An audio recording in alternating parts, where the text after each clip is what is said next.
Bow, America, back again, once again, time and time again, behind the computer this time. Yeah. 𝙿𝙾𝚃𝚃 show, Tone Groove. J Noblez, yes, we are back. I guess we're both the white man today. Yeah, everybody's on the boards. Yes. The boards are open. Appreciate y'all for coming back. Like the video, share, subscribe. Make sure y'all leave your hashtag YLOI. Hashtag YLOI. Break that down so they can truly comprehend and to. grasp the concept. I'm about to break it down. I'm about to tear it apart like Tetris, okay? YLOI partner at the end of the show where we get to talk to y'all one-on-one conversations. You get to say, you know, right or wrong, but bow. Yes, hashtag YLOI. They didn't even get to hear the side effects. Exactly. They don't even know the side effects of YLOI. That was beautiful. They don't need to. That was beautiful. But if y'all want to comment on anything we talked about, it's a good way for us to see it because it's a partner in the show where we get to talk to y'all, man. Ask us questions, find out personal information, security, social security numbers, all of that. It don't matter. Shout out to White Man on the boards. Lauren is not with us right now. He's in somewhere. Wichita. I almost said it, but it's like handling business. So, you know, we thought we'd have a little bit more of an intimate setup. Yeah, you know what I mean? Let's get behind the camera. If you tune into the stream on Thursdays, you're familiar with this format. Exactly. But we was like, let's get up close and personal. Let's get up close and personal. I'm not gonna lie, like the stream, like we have multiple audiences. Yes. Like it's some people that are just stream. It's some people that is just pod. Are just pod. Then there's some people that see us live. That see us host shows. See us do some stand-up comedy. You know. So it's like we just got these different people. Y'all not even friends. Yeah. But y'all are all community. Exactly. Y'all all LOI. Yeah. You know. So shout out to everybody that's supporting any venture. Yeah. Yeah. Moment of silence for that. Now, in important news, it's a lot of wild things that happen. I feel like this Jake Paul and Joshua is going to be just the quickest thing we can like let's just get this out the way. Yeah, I watched the fight. Some of the undercards were cool. Not cool enough to remember them by name, of course. But it was just some cool moments where I'm like, okay, I'm glad I'm awake and watching this. I have fell asleep during the women's fight. Unironically. Not because they're women. Unironically. Yeah. You know, I'm a feminist. We know that. Yeah. We know that. Yeah, you are too. You can tell by the sweater and the really and the scarf. Well, this is just festive, brother. But continue. You dress like Ellen DeGeneres. Nah, nigga. But I fell asleep on that, which led me to being asleep for the first, I think either 2 or 4. I can't remember. I think the first 4 rounds. Okay. The first 4 rounds of the Jake Paul, Anthony Joshua fight, I did not see. I just saw later on Twitter. But when I woke up, I was like, damn, they went 4 rounds. I was kind of surprised that it was even that deep into it because, you know, just judging by all the schematics, this dude is a foot taller, 1,000 pounds bigger, 17,000 warrior years worth of experience over Jake. So it's just like everybody's thinking that. And he also had, because the narrative kind of got out there to where he's defending boxing to a certain extent because there's this dude who came in. Yeah. He's an internet guy. He's kind of playing in the waters, but like there's a real respect that comes with this. And I feel like Jake gets it because he gets in the ring and he fights. Yeah. He got his jaw broken. But to a certain degree, there's a refinement and like a dedication to it that it don't feel like that I know Jake is doing, but just on the surface level, the antics. Yeah. It feels like the antics kind of take away from the true spirit of what this shit is. I also think that Jake, I don't know if he appreciated boxing in the beginning. I don't know if he just felt like it was a way to make money, which he was right. Or to get a one-up on his brother. And then their relationship is a little finicky, even though, you know, from what we know, it could just be like they're setting it up that way. Shit from what we see. But it could just be they're setting it up that way because, you know, content is content. But I don't think that Jake Paul, you loud enough? Just make sure we're recording because I can't hear it on the headphones, but it should probably be all right. Oh, you can't hear it? Nah. Well, yeah, it's on these headphones. Okay, just make sure. But I don't think Jake Paul appreciated boxing in the beginning. So when he came in, like, yeah, he was the anti, I won't even say hero, because nobody championed him. He was the anti-villain. Yeah, he was the anti-villain, which is double bad. It's like, nigga, you suck.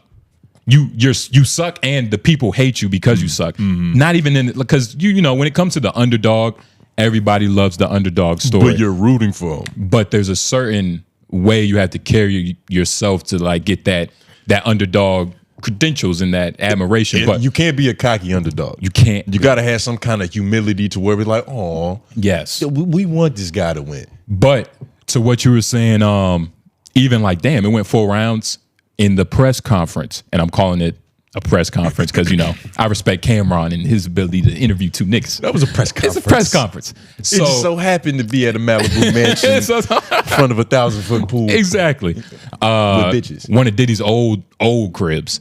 But during the press conference, he was like, yo, I genuinely want to break your soul.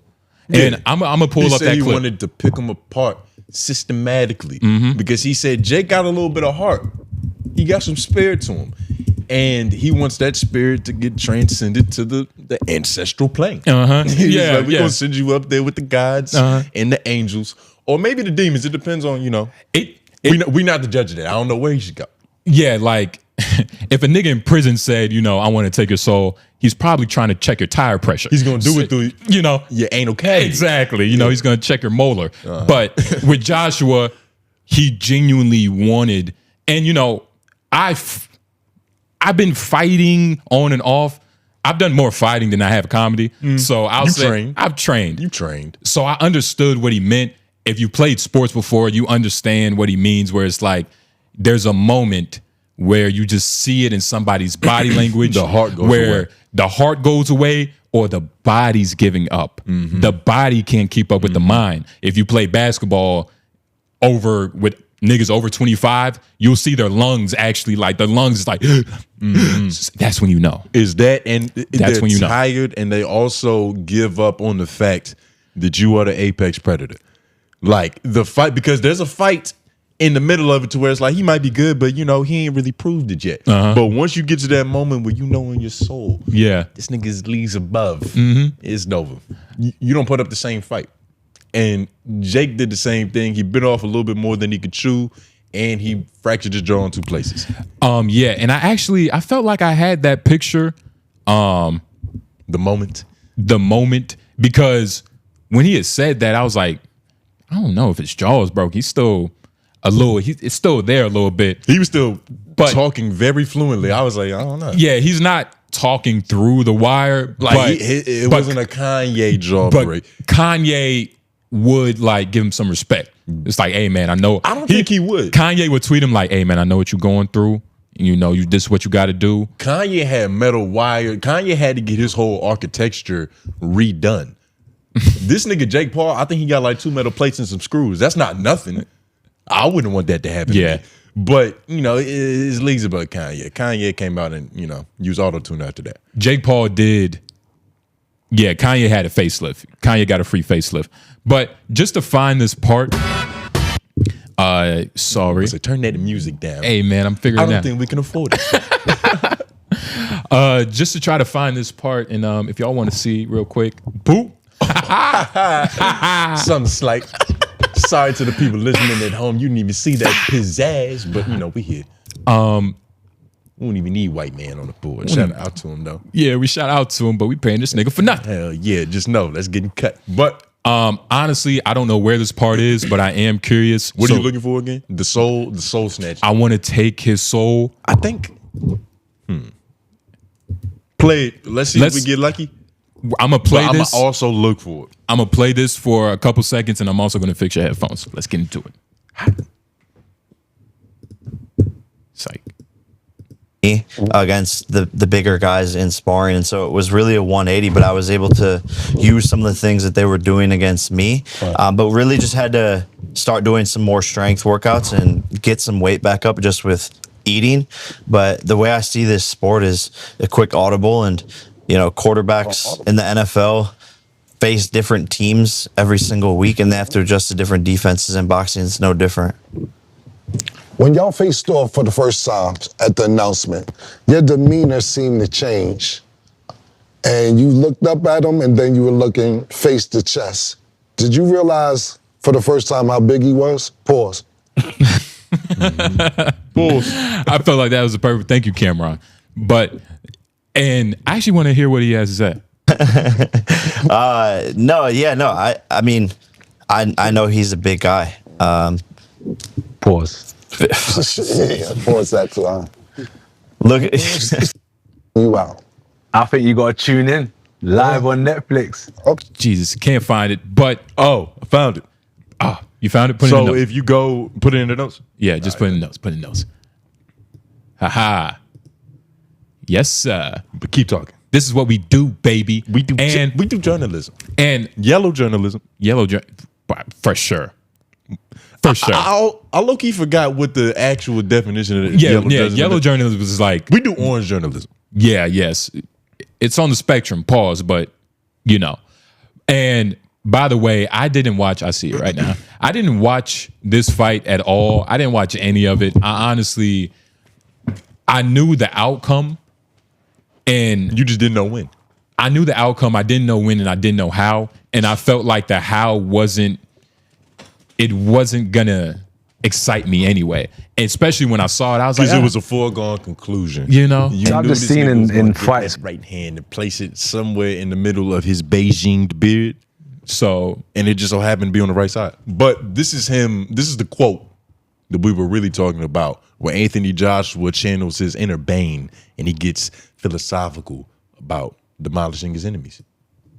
I've just seen in fights when I can see someone's, let's call it energy, frequency leaving their body. And that's what my goal is to do the same to you. You have that instinct. You can see it. When you're fighting, you can just see a small glimmer of someone that's just about to start fading. And then you just keep exploiting that until some people give up. Some people get knocked out.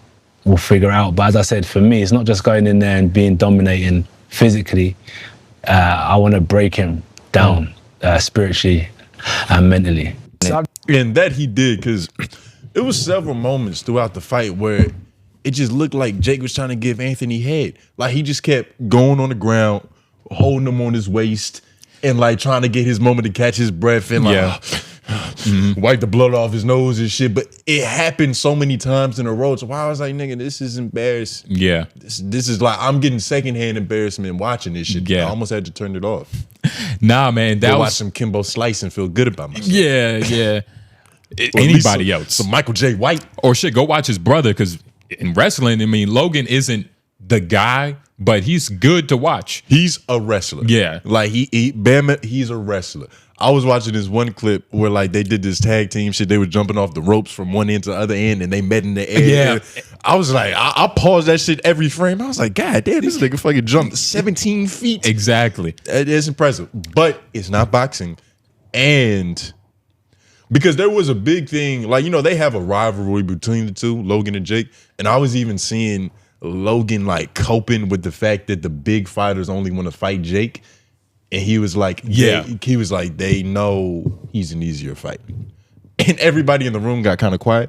And Exactly. Jake was like, there's no way you could believe that's true. like, look at me. Yeah. Look at me in the face. There's no way you believe that's the actual reality of the situation. I'm actually a fighter. Like, I actively train, I eat, I sleep, I breathe like I'm a real professional fighter. Nigga, you put on leather tights The rivalry with fringe. between them, and you know, pantyhose. fringe It might on as the well be side. pantyhose. With and fringe shit. on the side and you jump through the air. It's cool. Yeah, it's you cool. land on tables and Yeah. shit. But It's mainly I'm actually serious about fighting. it's masculine ways of getting hurt, and then there's ways that you could just get hurt. It's just ironic that one's a real fighter and one is a thespian fighter. Thespian. Their rivalry, I hope they keep entertaining us with that, because it's a Because weird, it could it's a lead weird dichotomy, because they're both not taken serious in their respected like sports. Well, yeah.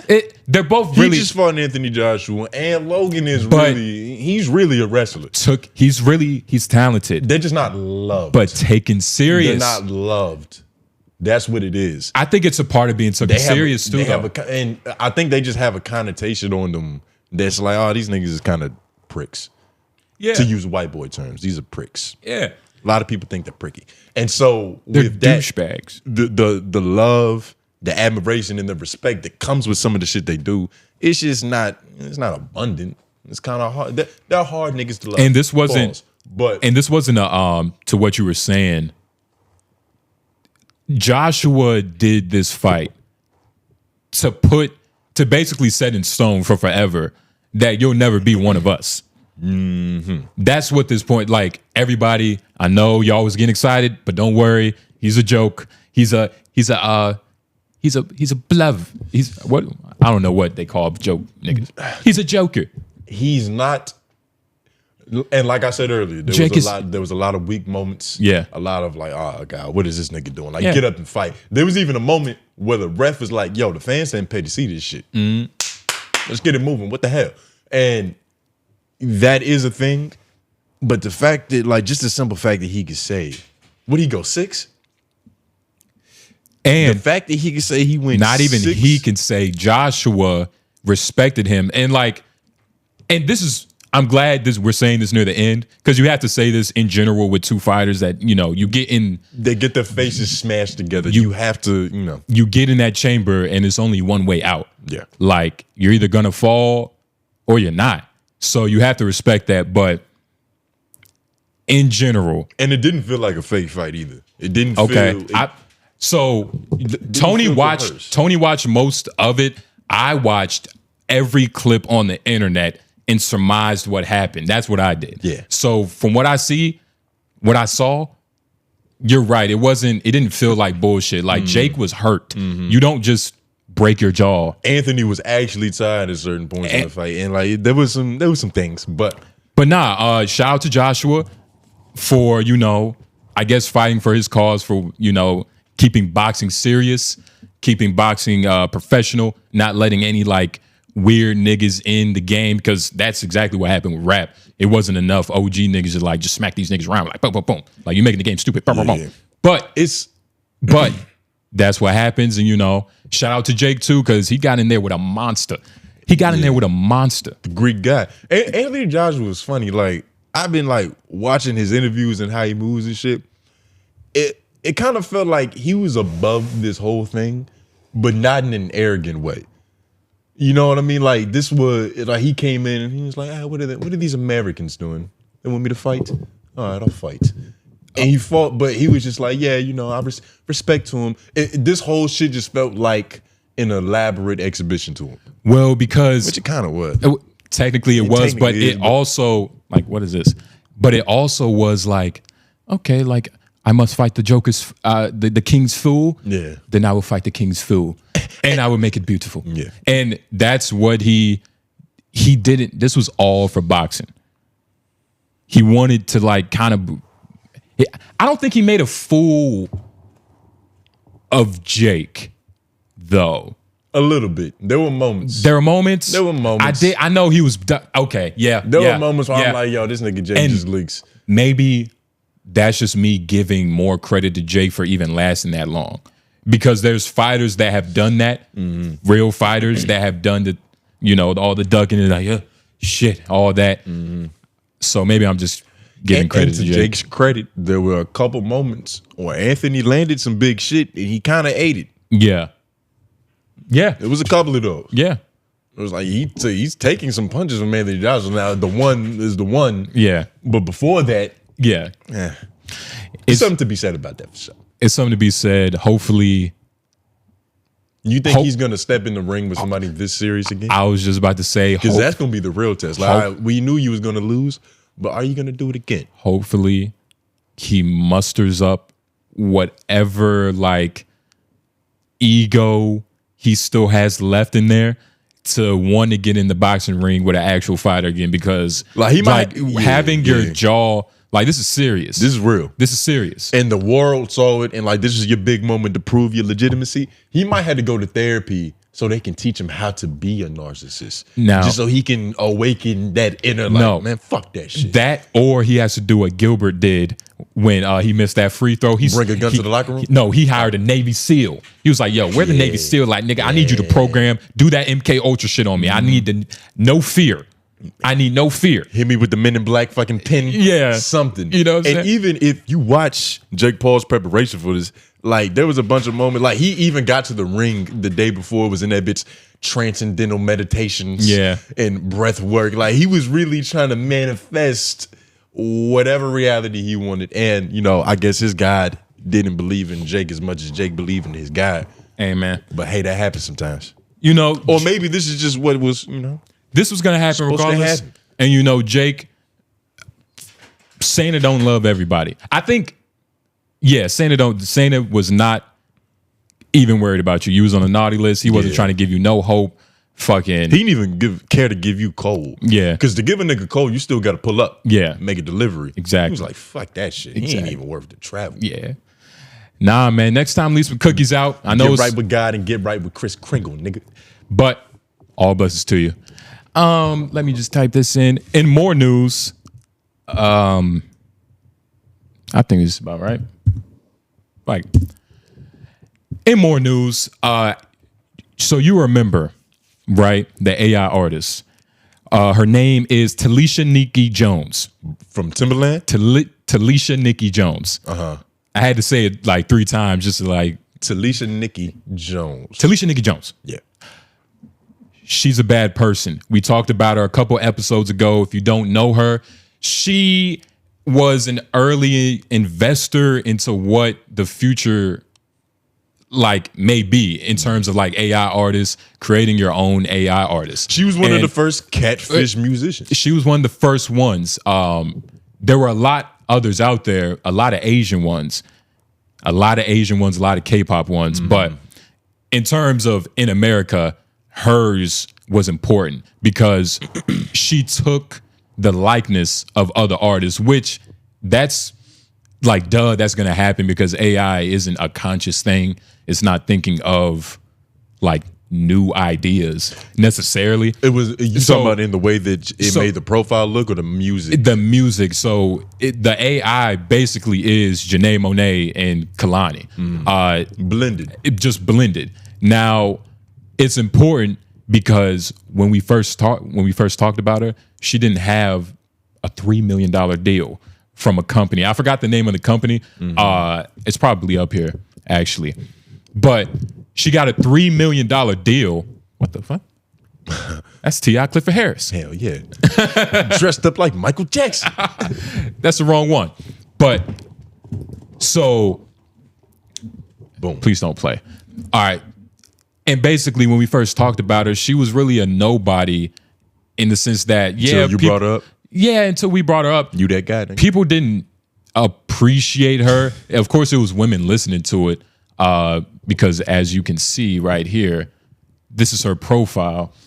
And she's not hurting for followers. Now, these could be fake. This is the internet. But that would make more sense. Like, why wouldn't bots want to listen to another bot? you know, but this is her.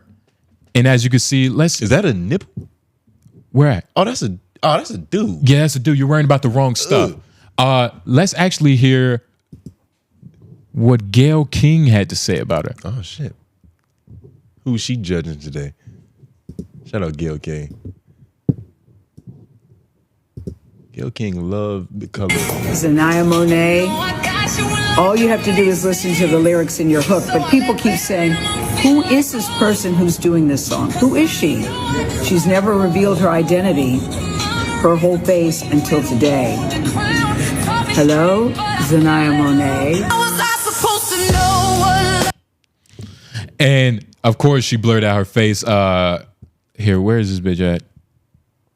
She looks like Saucy Santana. Yeah, didn't she do a profile on another news platform where she actually revealed her face? Yes, she did. So why is she acting coy now? Like, we already know what you look like. Well, no, that was a little bit older. That was around the time when she started, you know, First experimenting. showing her face. Yeah, because she's there she is. 𝙿𝙾𝚃𝚃, one of the first catfish musicians.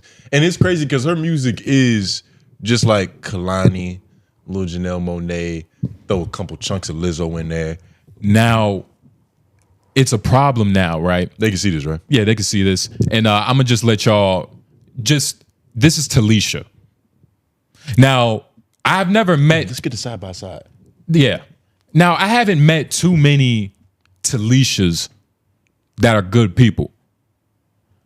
What you mean? That's a fact. Damn, dog. I ain't never met a Talisha that was a good person. All Talishas did you dirty? I'm not saying that. That's not true, though. I'm just saying vicariously. But Amani's are another one. I ain't met too many good Amanis out there. Armanis are usually assholes. I'm not gonna lie. I know Imanis that are like, oh, Amani's coming. What the fuck? Well, I know some Imanis. Look, I know Imanis with good hearts too, but the real niggas you gotta watch out for are Devins. Yes. No matter what color. No matter what color. All Devins gonna owe you money eventually. Yeah, yeah. So the artist responded. Kehlani, all the people that she's taken from, Kehlani, Jermaine Dupri, Janae Monáe, a couple chunks of Lizzo, the old Lizzo, they put in their 2 cents. And Kehlani was basically like, look, this whole thing is weird because, you know, I've worked hard for like everything I had. I sung.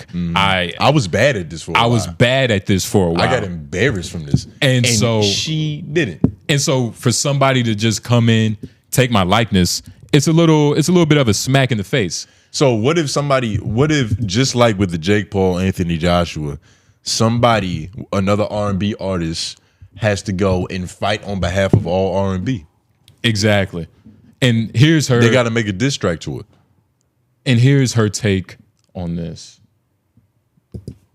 There is an AI R&B artist who just signed a multi-million-dollar deal and has a top 5 R&B album, and the person is doing none of the work. AI can also make the entire song. It can sing the entire song. It can make the entire beat, and they don't have to credit anyone.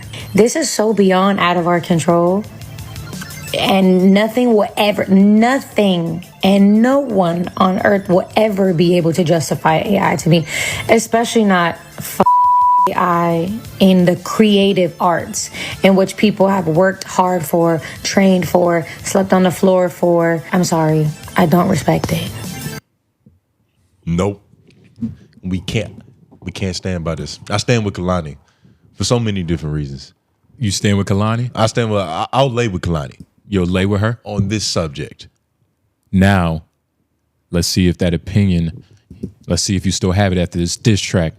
This is 𝔓𝔦𝔐𝔬𝔑 diss track to Kehlani and all the people that's been talking shit. This bitch better not strike. Her last name is Monet? Yeah, 𝔓𝔦𝔐𝔬𝔑. That's 2 on the nose. Why ain't she? Cause everything you ain't expect. I didn't ask for the fame or the hype. Didn't ask to be the one folks like.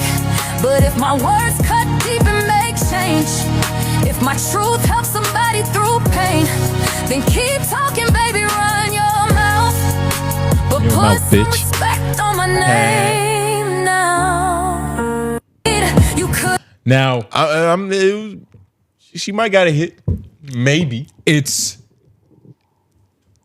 a bop. I don't like that I liked it. It's a bop. I mean, I don't like that I kind of liked it. It's just like... She said, it's not my fault these niggas like me. But she was like, all right, Kehlani want to diss me? Well, fuck it, I'm going to take from Keisha Cole. Because that's what it sounded like. Yeah. So, and that's the problem. Yeah, she went to the left. That's the problem.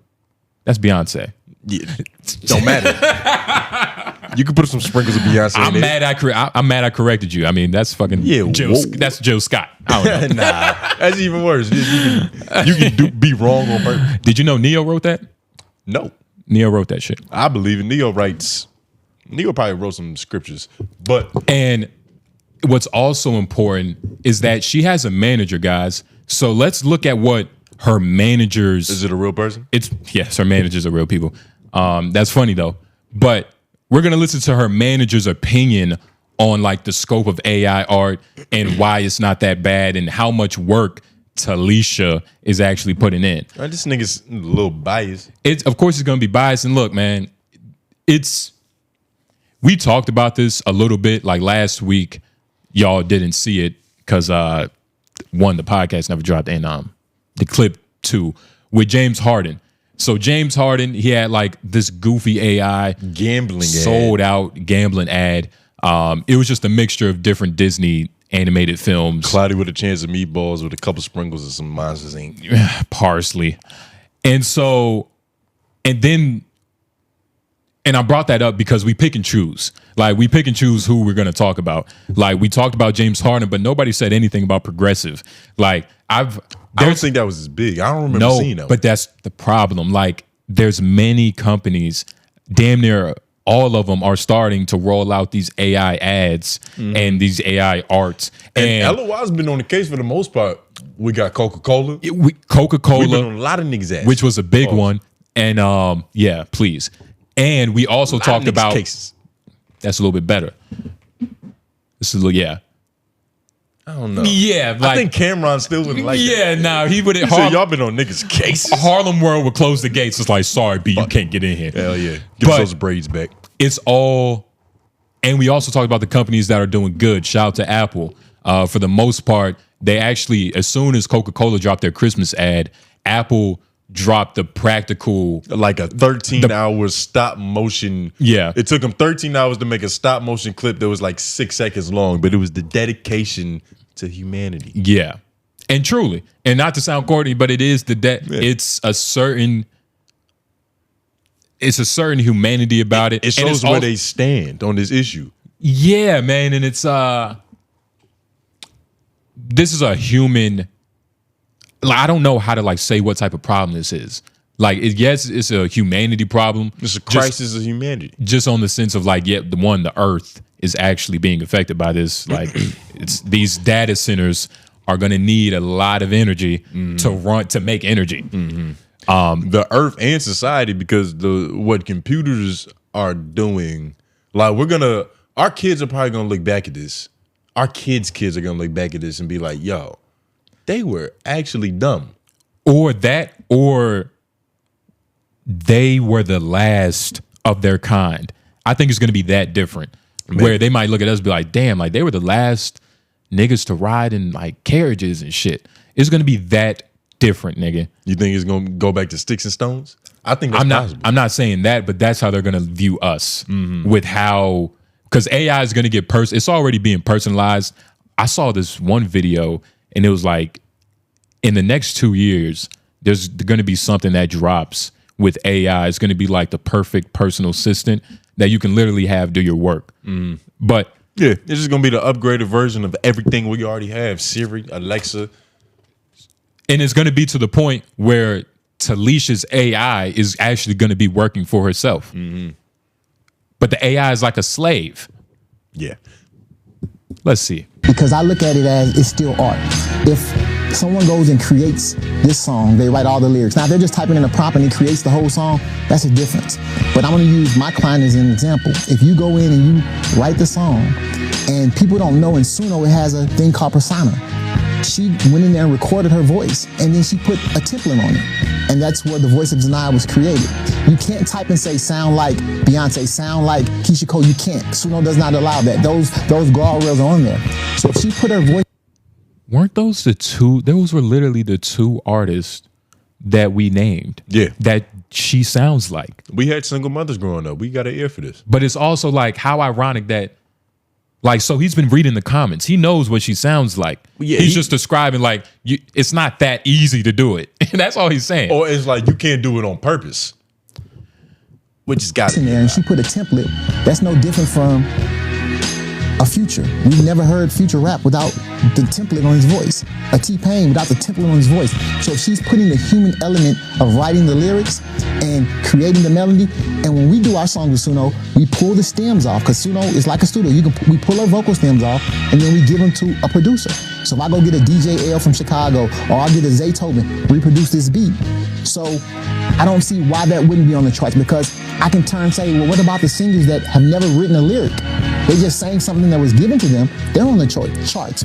So who is the gatekeeper what a true artist is? Yeah. That's my dilemma. Because nigga, you are sickness. When he puts it like that, it sounds beautiful. But it's just, I don't believe him. I don't believe him. And comparing using AI vocals to like actual different instrumentations, like digital instrumentation, like I feel like that's a leap. And just in terms of like, they're not even on the same playing field of devices that we're talking about. That's like saying the presets you have on like, I mean, he even said it, like Future used presets for his voice. It's like, yes, nigga, so he doesn't have to go back in every time. It's like, all right, I want my pitch like this, with the low down, I don't know music terms, the low down like this. It's Put me some more scissor right there. like his point is inconsequential to what the overarching conversation is. It's not a fair comparison. And so He's comparing makeup to filters yeah, on Instagram. yeah, Snapchat dog filters and shit. Yeah, like actual face tuning. You know, and it's like, no, that you can't connect it. Like one is completely it's digital. It's digital and it's not human. Like it's not real. It's quite literally not real. And that's assuming that he's being honest about all the AI's not writing the song and she's actually going in and recording some vocals. Yeah. Well, how bad are her regular vocals that niggas had to go beyond regular presets that everybody else used? That everybody else You niggas had to tap in to artificial intelligence just Yeah. to make this bitch sound listenable. Exactly. If you sound that bad, you probably shouldn't make music. Or Like, Or just on like a basic, like people who do art, who put things out, you should, now you don't scold people for being bad at what they do because everybody's on their journey. Like you don't always just start off great at your craft. Some niggas go through it and then you master and you become better. But she obviously on her own doesn't have enough confidence, or the people around her don't have enough confidence in her own vocal talent. So you probably shouldn't be a vocal talent. And it sounds like you can write songs. There's a lucrative business about writing music for all these other people. All these people that you're impersonating, you can get paid by Alicia Keys. And you can get some money from Beyonce by just writing the next album. But if you're not a vocal talent, don't be a vocal talent. Like it's like getting knee extension surgery to be tall enough to go to the NBA. And here's the thing, right? It's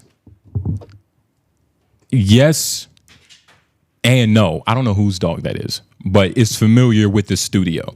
So AJ be having scallywags and bitches. Scallywags is the women, bitches is the dog. We get it. We know. You never know. Oh yeah, you never know. Yeah, you know what I'm saying? Be like, oh, he but called this girl a bitch. AJ be having all different types of motherfuckers in here. Yeah. But in general, they all leave fur. Yes and no, because like let's look at Drake or Lil Wayne. When Drake was coming out, niggas was saying he can't sing. Like he can't do it. And that's when 40 was like, look, let's put these presets on it and woody woo whoop. So like, would you say Drake should have been like, yo, what are you? Is that what happened?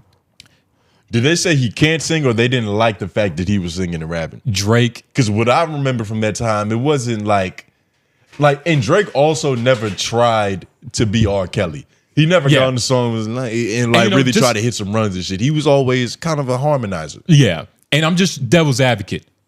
Because you like Drake singing. Yes. Yeah, you do. Yeah, well. Tell him. Be honest with the camera. I like Drake singing, but that doesn't mean it's good. Take a shot for me. You love that shit, nigga. I do love that. Exactly. I do love that. But it doesn't mean it's like phenomenal singing. But it's no, still, Drake is good enough to do what he does. Yeah. Because he became Drake. Yeah. And he didn't have to resort to artificial intelligence to take him to the next level.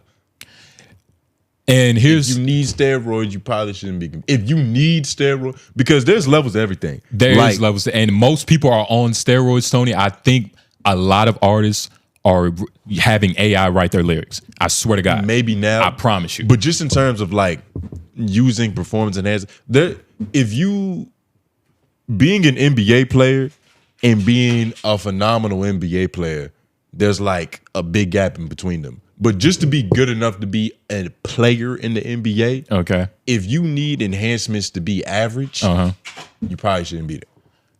And I think she needs enhancements to be average. Of course. Just to bring this full circle back to 𝙼𝙾𝚂𝚃. Whatever you want. Mariah. Matter of fact, Talisha. Mariah Lopez, nigga. Talisha Jones. That's her fucking name. And I get what you're saying, but I guess I'm like making these I'm playing devil's advocate because Is it better there's if we also let her in? That's why I was telling you to fucking let her in. But let me make my point first. I guess I'm playing this devil advocate point a little bit because there are ways to use AI that I appreciate, Like Benny Siegel. That's an appropriate way of using your AI to like bring your voice to life, or like he's in a very specific situation. it's a specific situation, but also He lost a lung. It's a real way though. But he has a medical condition. Like he gets a pass, I guess, And to a certain extent. yeah, and AI is going to get to the point where it's AI and music are going to become one, unfortunately. Like the same way, like just think about it. Instead of like making a preset, you're going to tell an AI to do it. Like in that way. It's going to become intertwined into everything we do. We have to accept that. So we have to think about the good use cases for AI right now. Put it this way, because I get what you're saying. In the future, if we keep trending how we are right now, AI is gonna be touchscreen. Like, you know how we went from an era to where there was buttons, dials, we had to twitch it around, and then a decade happened, everything became touchscreen. McDonald's, phones, all that shit. Well, AI is gonna be as casual as touchscreen is right now, to where it's just a part of everything. That and even deeper, like AI is the new computer. Like it's the new thing to have in your home. It's just not a fat ass box and a big ass square rectangular thing, and you don't know what's in it, but you press that power button. It's just a little different, but it's as revolutionary as that. And you sound like Takesha. I'm just saying, or Talisha. What was Talisha. I'm glad you got it wrong, fucker. But we do have to think about, all right, what's the good use cases about this shit? Like, what are the ways to use it good? We have to think about that, because AI in general isn't bad. It's supposed to help us, and I think it should. But it's a fine line between that, and I think Talisha's... I think what AI is, by its own nature, is innately bad. I think the technology that takes away the need for human agency is probably bad. If we start erasing the need for us to think, to remember shit, to have to write things down, that makes us dumber. Like we're de-evolving as an animal, as a creature. Yeah. Like we get to the point where like you have AI in your fucking earrings. And you just walk around all day. You don't have to memorize things because you actually have a computer right beside your ear that is keeping you locked in. That makes your brain smoother. And I don't think smoother brains are what niggas should be striving for. Smoother brains makes people more controllable. And it's the people who create these things, they use them, but they're never going to be as neurotic about it, as addicted to it as the people who actually consume it on the base level. On the base level. And there's a reason for that. Because these niggas know the potential dangers. Yeah, they understand. They know that they could get dumber looking at the screen and having it make its thoughts for him. Now, I think, yes. And we're at I don't know if we've already passed like the tipping point of it, but like there is a point where like, all right, us as society have to decide what we want to be, what we're gonna do with it. What we want to be. We have to decide. And like that really is our decision. Unfortunately, marketing is real. Mind control is real. Propaganda. Not in, the look at my clock type of way, but all these. But you know what's funny? Is that effective? It is that effective because I watch videos of patents of like these screens and like the different color schemes and the way it hits the retinas and it's like hits the brain in the back. It's like, nigga, do what I say. Hell yeah. So that is real, but and I don't know if we're past that tipping point, but I think we have some time to decide, all right, how are we going to use this? Are we going to use it to benefit us, or are we going to let it work for us? And I know it sounds like the same thing, but and we're probably because it's not going away, man. I honestly don't want AI to go away. I think it's cool. I just want society to make a decision of like, all right, look, because all these AI companies, it's going to get bad. And a lot of AI is being used for the military. That's another thing, like drones and Palantir. You know what we're going to start doing? Because there's certain things that require so much context and research. We're going to start doing like 30-minute deep dive videos on a specific thing. Let's do it. Like some shit like, all right, Palantir. We're talking about it for 30 fucking minutes because we can't even get into it. We spent like 7 minutes on AI, but we're going to start doing videos like that just to, you know. Because, and to read, you see, I need AI right now. But to get... But you don't. Exactly. Because if you read books, you'd be perfectly fucking fine, nigga. But you don't. You rely on Alexa and, you know. Siri. Very bad at you. But we're gonna, we'll do that because I also need to like refresh my brain on like, all right, what are these companies again? I do know that Palantir is heavily invested. The government is heavily invested in Palantir because the AI capabilities, and you can just send rockets just like a press of a button. Yeah, and we also can do some reaction videos because I got a couple like video essayists niggas that been like actually followed the money. Yeah, there was like, because it was this one nigga, we're probably gonna do a video about it. He was pretty much saying a lot of people are always like they, them, and then they might say a name like Peter Thiel and woo woo. He was like, I'm about to show you the actual money tree. Like if you follow the money, you see all of the players and why he did that to him. And like we should react to that shit. And if you follow the money, it probably leads to, you know, that word, or you know, the word Dave Chappelle used. How was his special? Dave Chappelle dropped a special.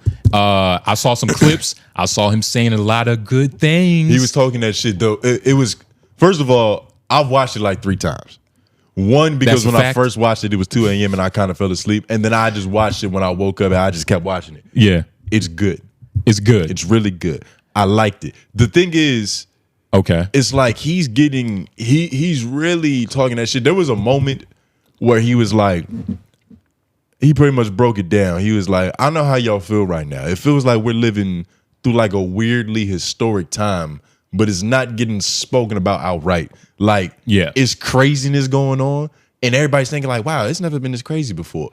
But we're in it, so we can't be out of it to look and be like, what the hell happened in 2025? Yeah. Because it's still happening right now. The history books haven't been written yet. But he was essentially like, trust me, y'all aren't the only ones. And like, I'm about to talk about some of this shit. And he got into it. It was cool because it happened right after the Jake Paul fight. I didn't even know that this was going on. Like, apparently it got announced the day of, early in the day. I just wasn't on the internet enough. But after the Jake Paul fight, an ad came up that was like, streaming now. Yeah. Netflix's new Dave Chappelle special. I was like, nigga, what? It felt like just one of those moments back in the day where everything was like one. Yeah. We was all on the same page. It was like, this shit came on at 8 o'clock. We all watched it at 8 o'clock. And it wasn't a lot of pause early, but it wasn't a lot of edging of like nigga, shit it's here. It drops next week. Boom. Yeah. It's not a lot of waiting. Instant bus. Now. ED. Oh, no. PE. Yeah. Well, you can bust instantly using PEDs too. No, but PE is premature ejaculation. That's what I'm saying. Instant bow. Yeah. You pull your pants off. Yeah. But shout out to Netflix. Netflix saw what he did and was like, it's probably going to be a lot of people mad at us. Probably the government. Probably the people that like we're tied to. It was like, fuck it, this is good for the world. Yeah. Like that's how Dave Chappelle. That's how big Dave Chappelle is. David LaChapelle is probably one of the only ones. He's one of the only ones, and he's one of the only ones to, I believe, do a comedy special right after the Rida comedy Saudi Arabia situation. If you don't know. Which, if you don't know, a bunch of comics got paid in, potential blood money to go perform for some dictators. For some dictators, and, it was cool. A lot of people spoke about it like, yo, it was cool. It was women in the audience. I had some issues. They were laughing, with their hair out. Yeah. And reading books. But it was a lot of comics talking about the comics that went. Mark Maron was one of the biggest voices in terms of like, yo, what are these comics? Bill Burr, weren't you the same guy that was like on the Dixie Chicks or whoever the fuck he was talking about? When you had your hair, you was a different guy. What happened? You need to go to Austria, get some shit in your head. Like he was talking to shit, and I kind of forgot about it because nobody was talking about it. The comics got paid. They didn't do nothing illegal. It's not like they going to jail or something. And Mark Maron's voice, it's not going to last forever. So he do got one of like the top 10 podcasts in the world though. Some crazy shit. He's up there. Yeah. Mark Maron? Yeah. He's been. If he isn't right now, he's been up there. He's been up there for a while. I know he's been up there. Before. Up there, yeah. Yeah. So big enough. Big enough. Yeah. He was like he started this shit like back when Tom Green. But this special was cold. This special was cold, and there was even a moment like towards like the halfway mark. He was like, "All right, I got 2 closers, and I'm gonna do both of them." Yeah, and the crowd was like, Yeah. He was like, "All right, shut the fuck up, because I gotta focus." Like 2 closers, like y'all don't understand. This is difficult. Yeah. Let me lock in. He wants to get it right because it was literally like the right hand, like the power puncher. It was the best way to end the special, and he's doing what. Like in terms of like the storybook, what a comedian of the times is supposed to be. Like at the end of the day, being a stand-up comic, you're supposed to be funny, and that's really it. Yeah. Every now and then we get niggas that are just profound. Yeah. That niggas that are funny and they can go beyond and like really be the voice of whatever generation of this the shit generation of the time. I don't think everybody should be trying to do that. I feel like that's damn near something that has to choose you. Yeah, that chooses you. There's a lot of comics who probably try to get a little too smart, trying to be Carlin and all that shit. But I feel like there's usually 1 or 2 of those niggas every couple of decades. Yeah. Dave is doing what he's supposed to do for this time because, like nigga said, this shit is actually crazy. It's crazy. What we're going through with this administration, just like the culture wars in America and all that, is actually insane. And like, it takes Kevin Hart isn't gonna do it. Oh no, Kevin Hart dropped a special about his family again. Exactly. I was like, these niggas just got 4 years older. What else is new? Yeah, what else? It's just new developments. Like instead of eating cereal, they want actual breakfast now. It's crazy, y'all. His daughter's fucking now. Yeah. Oh shit. It's like I gotta fucking, But nah, that Kevin Hart special, I saw a little bit of it. I watched half. It's not bad. It's not bad. It's not bad. But that's not enough. Not a compliment that's either, Kevin Hart. That's not enough. It's not enough for Kevin Hart. And so what Dave is doing, his bag. Like he's so endorsed. The most controversial thing he can do is call his daughter a hoe. You know what I mean? He's one of the biggest comics for how he marketed himself as like a billboard.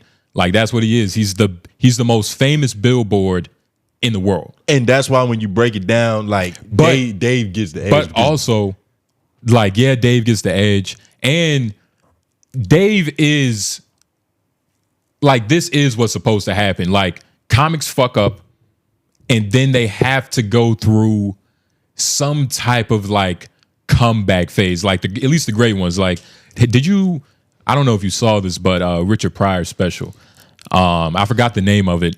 But he the had Live just and Sunset. He's got a couple. He's got a lot of them. I did my homework on. But it was one where he was just coming back off like his binge. He was sobering up, and it just wasn't working. Yeah, that shit it was bad. It was people in the audience like, "You got it, man." He was like, "Thank you, brother. Thank you, brother." And that's what they used to say about Richard. Like, Monday he would bomb, Wednesday he would bomb. Friday he would do good. Saturday he would fucking murder. Exactly. And then Sunday he would assassinate the person he already murdered. He would kick a dead horse. Exactly. The shit was double dead. Yeah, nah. And that was his process. And a lot of that was cocaine. A lot of it. And a lot of that is just comedy in general. But yeah, but it's specifically with him because he was really on drugs. Any nigga that sprinkles cocaine on his piece, on his pelvis bone, is a fucking insane. Yeah. And now she can't have a baby. And so, but years can't piss right no more. But years after that, definitely can't walk anymore. Probably lost a toe or something.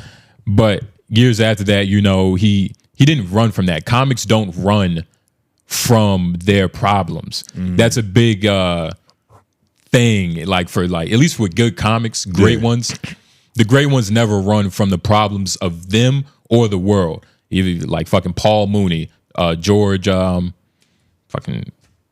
Harlan. Damn. Yeah. Patrice O'Neal. Patrice O'Neal. Anybody who's really respected, and that's why I was watching the Kevin Hart special, and there was moments where I thought of jokes about like I can't even tell you an exact one because it was fucking days ago, but he was telling the story or a joke about some other shit, and then he could have made a joke about cheating. Like some real shit that happened to him. But he didn't go. And even in my head, I'm watching, I'm like, I feel like I would have said this. Yeah. If I was Kevin Hart. But he didn't go there. And not to say I'm funnier than Kevin Hart, that's fucking redundant. This nigga's obviously a fucking professional. But and I think it's not about being funny. That's not about being funny because I think Kevin Hart knows that if he said that would be funny. But he pulled it. Yeah. He pulled the punch. Yeah. Just because Disney don't play that shit. Disney don't play that. Or whatever major conglomerate. Fabletics. Yeah, all them niggas. Them workout niggas don't cheat on their wife. Skims don't care. But you could probably still get some money with Skims. Nah, for real though. And like, look, Kevin Hart will always be up there, to me, in my opinion, as one of the greatest comics to ever live. For sure. Just based off what he represented. What he did. For our life. In generation. And what he did. Like, he was a funny motherfucker. Yeah. In the beginning? Nigga, we used to be at the bus stop reciting the jokes. Like, that shit, he was actually a moment in time. He was a part of it. Let me explain. The reason I was able to say nigga, because there was a point in time where I was like 14, and I was saying nigga in private.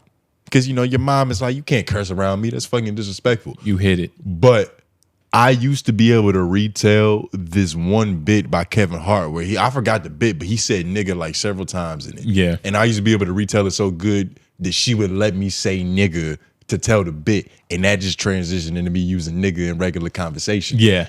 I slicked it in. I was like, I say it over there. I can say it over there. And that goes. And it just stuck. That goes to Kevin Hart's greatness. Like, if the great comics change your life. Yeah.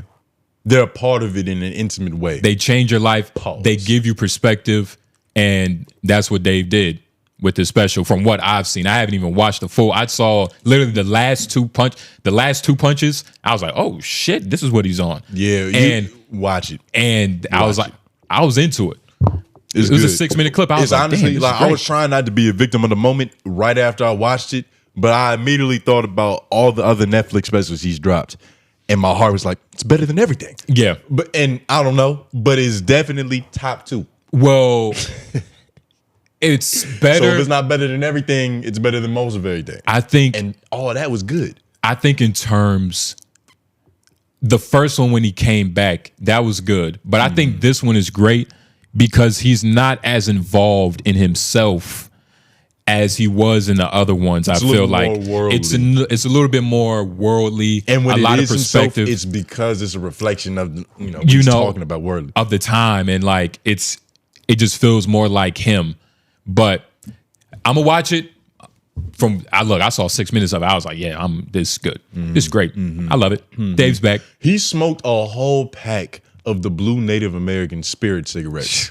I was like, he was on it. He's in the he was on it, nigga. Yeah. He's channeling the Cherokee ancestors. It's like when he caught himself losing it, he was, yeah. It was a couple brown ones I saw. I was like, did he sneak a black and mild in? Yeah. He just smoking in front of 20,000 people. Casually. Yeah, nah. Only Dave. Love Dave Chappelle, man. Yeah. And he had to do this.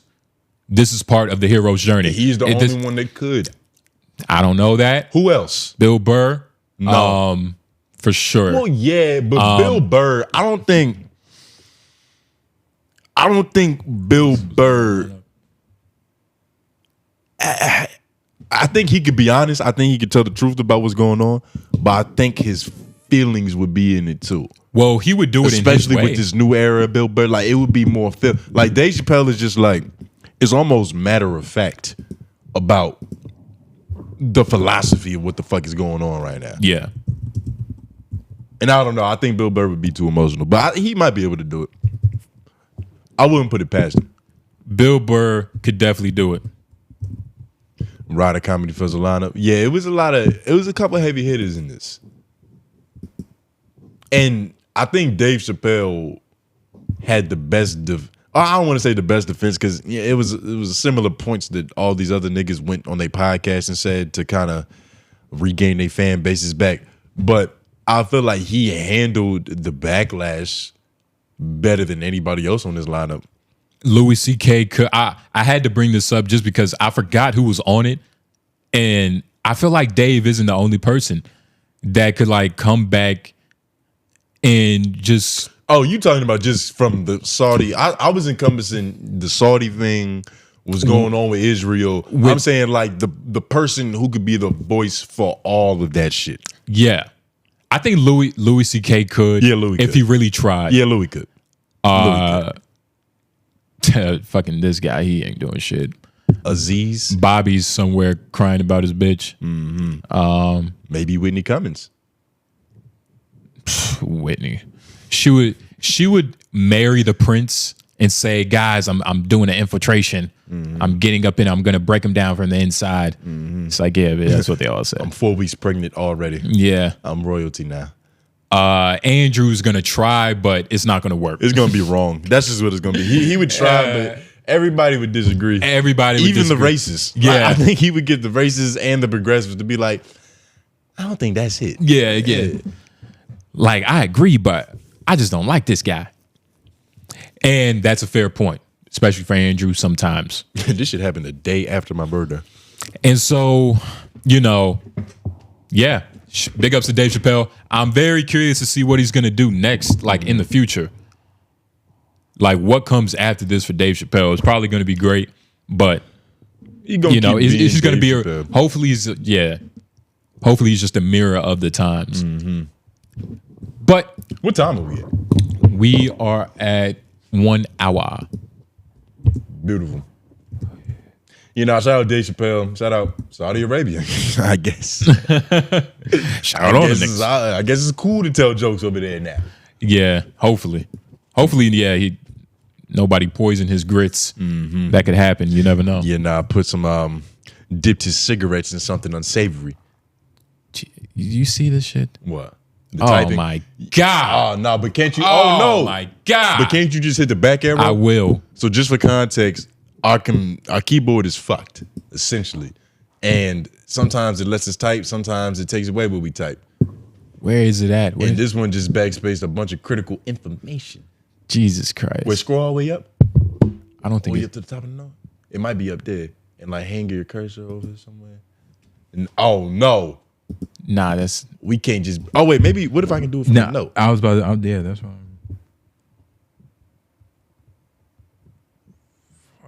Give us one moment, y'all. Oh fuck!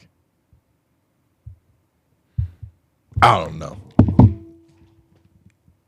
God damn. Well, I remember one of them said 48. That wasn't no 48. I don't know. We just lost a couple timestamps, but that's. Wait, hold on.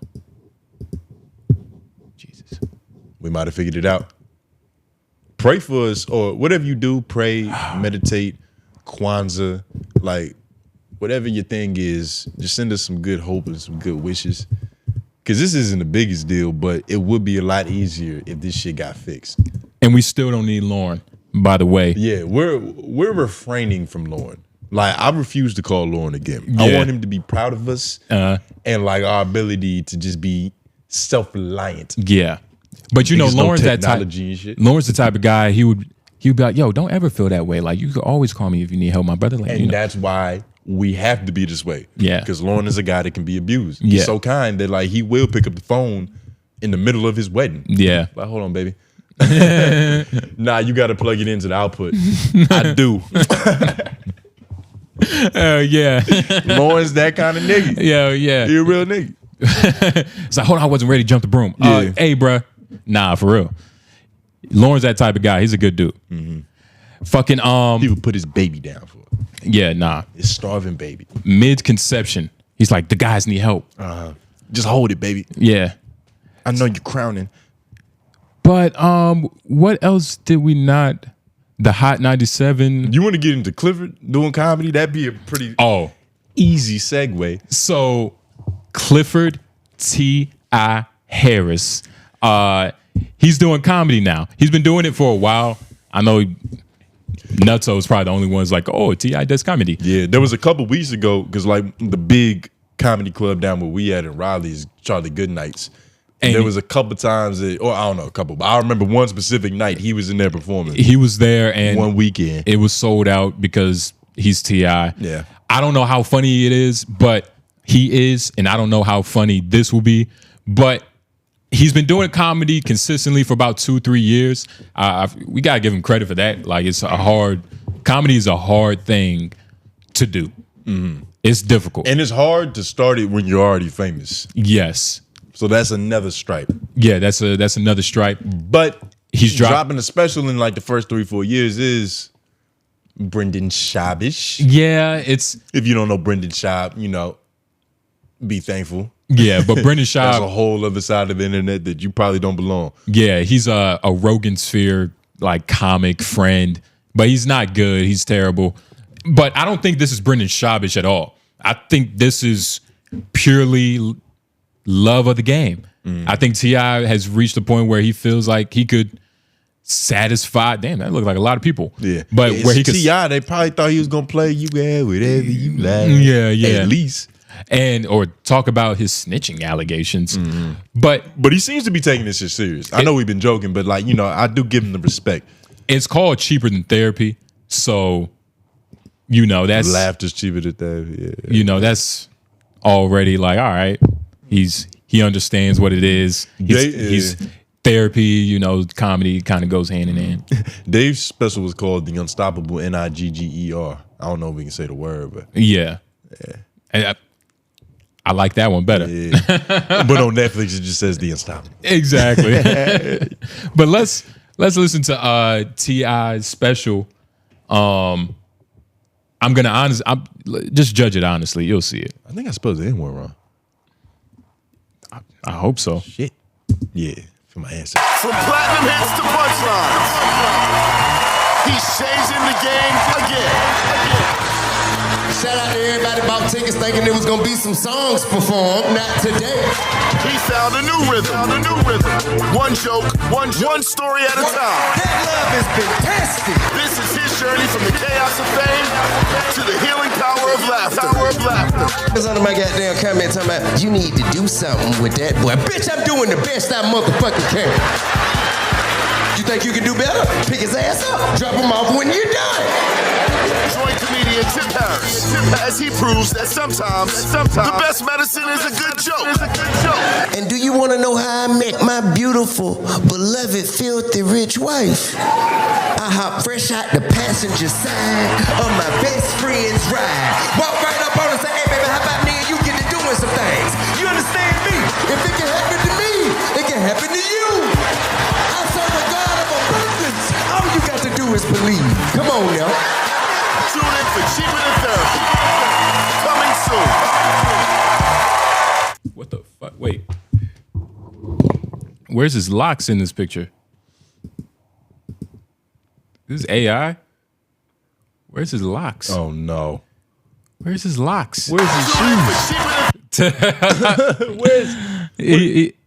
I think this Where's is his jokes? Yeah.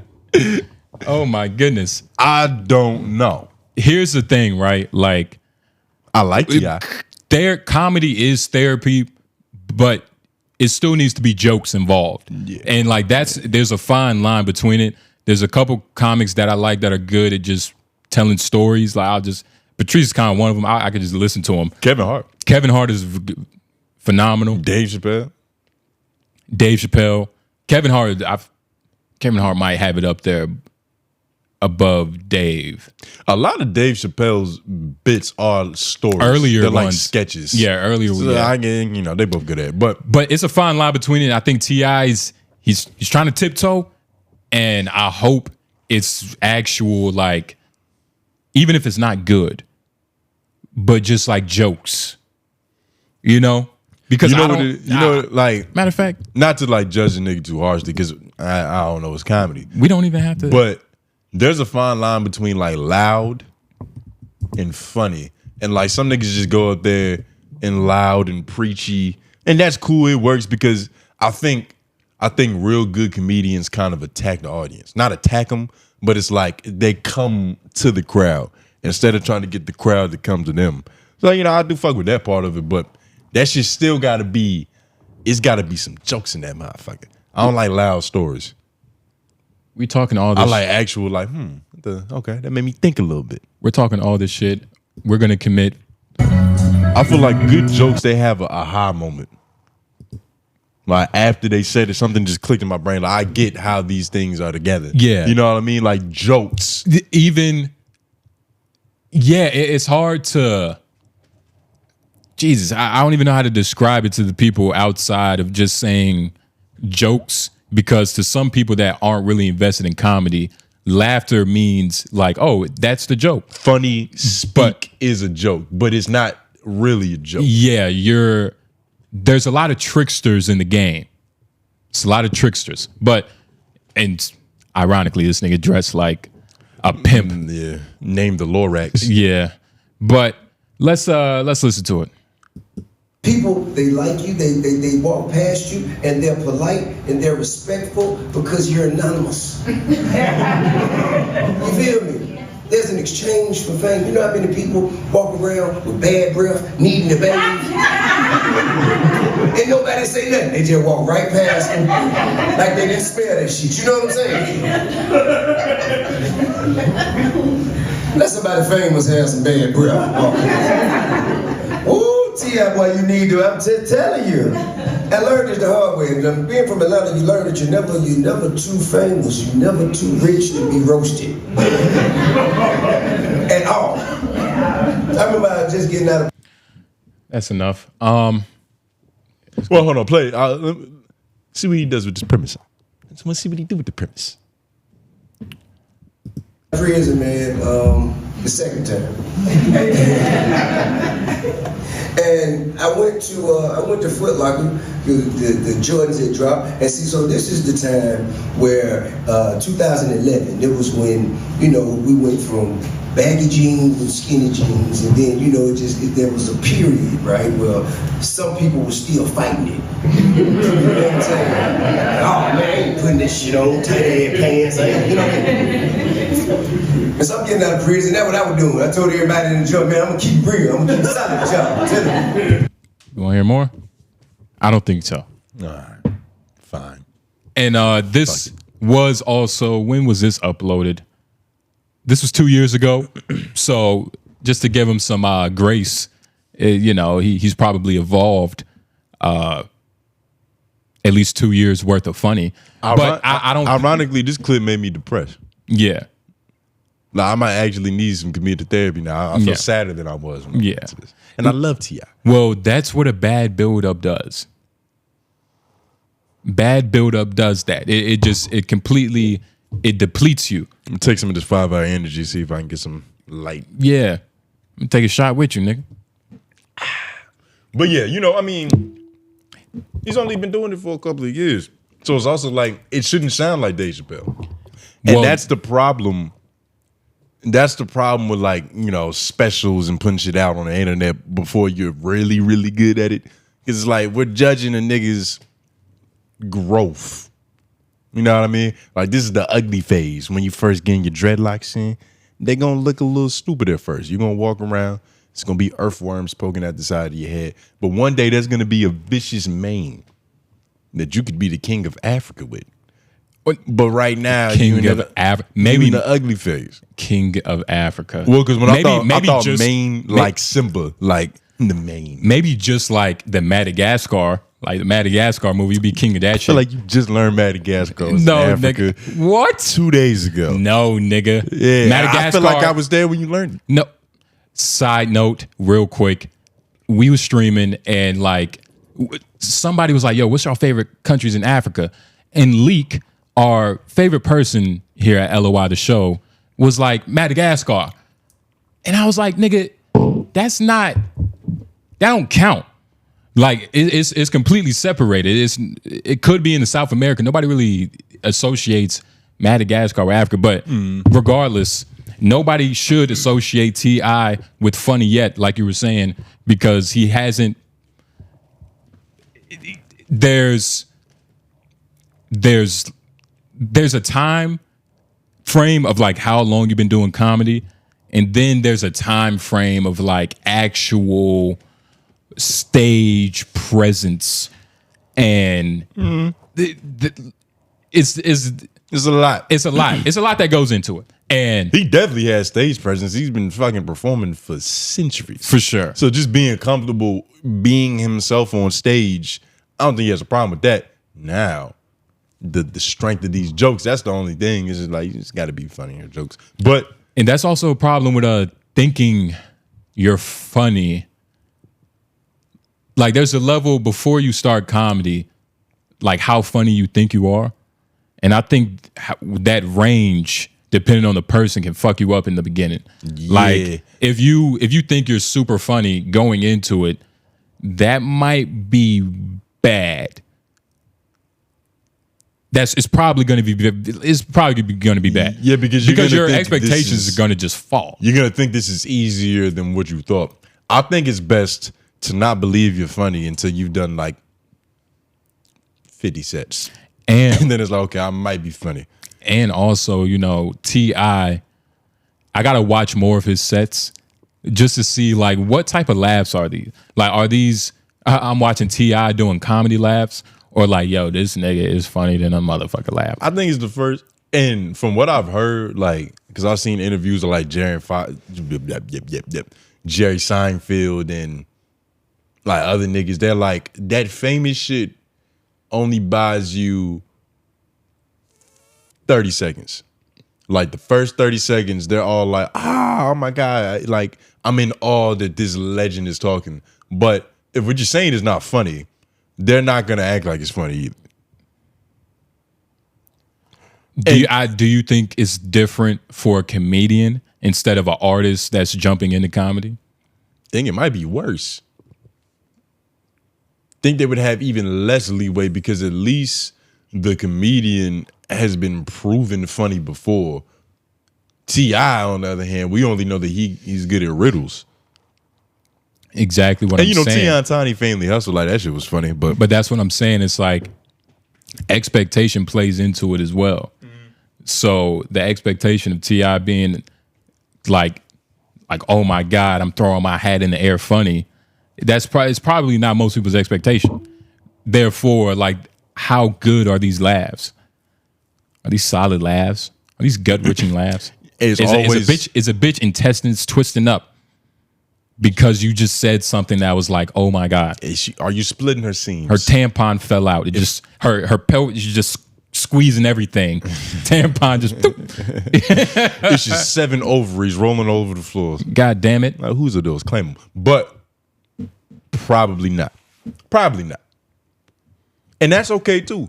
Because niggas only like a couple of years in. But I'm nobody. Yeah. I'm not funny at all. Exactly. I'm still figuring this shit out. For sure. Bombing night after night. I see it. Eating shit.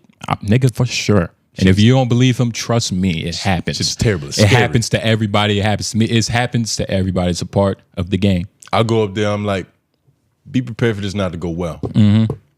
That's the only joke that works. You gotta tell yourself that. You gotta tell yourself that. Mm-hmm. Niggas might not be dressed. I feel like T.I. sets make me feel like I don't try enough with my attire. I need a fedora.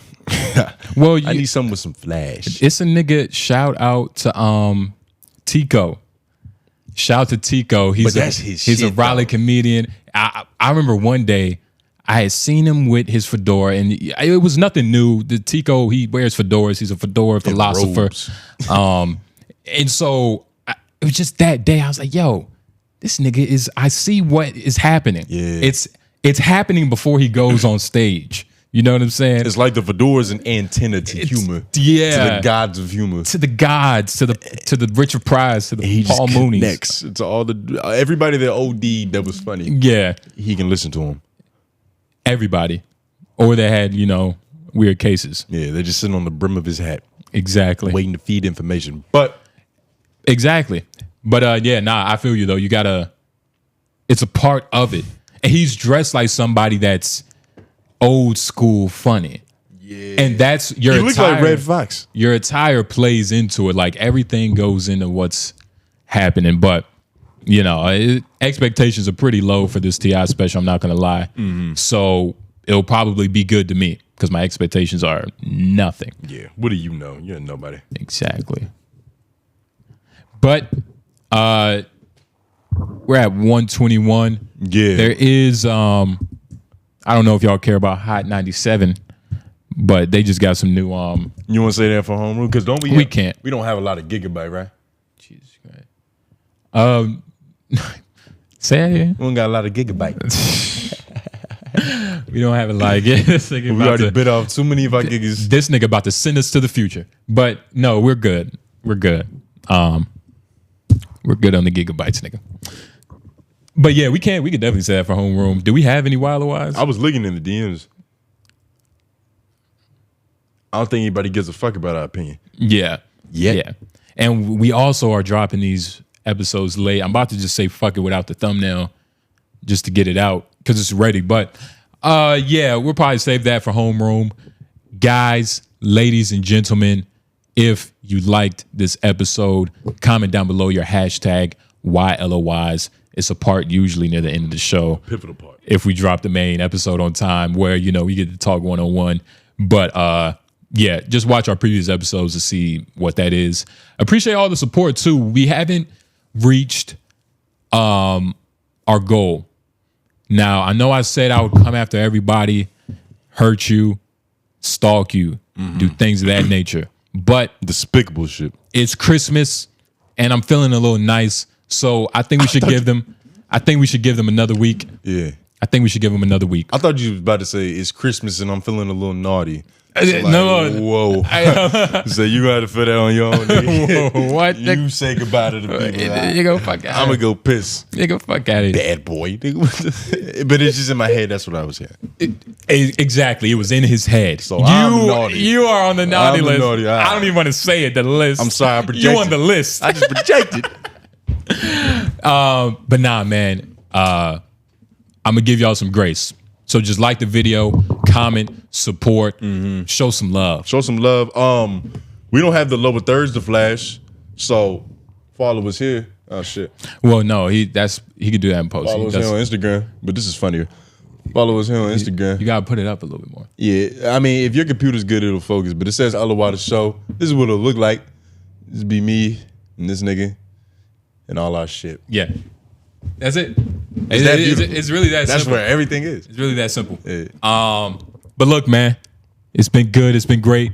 Like the video, subscribe. We need 500. We're about to get monetized, y'all. It's actually 500. It's well, it means nothing but everything. Like I don't really get excited nowadays. It means nothing but for our story, where we're coming from. Yeah. Because you know it's a lot of new subscribers. They don't even know the Lord. They don't even know how old we are. Yeah. Shit.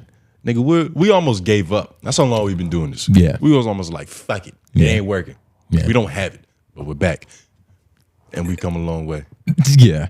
It's funny, we never stopped. Yeah, we never stopped. If they know that, they know that. They would know I'm joking. Exactly.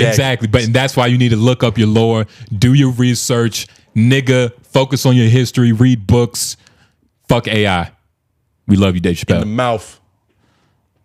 End it.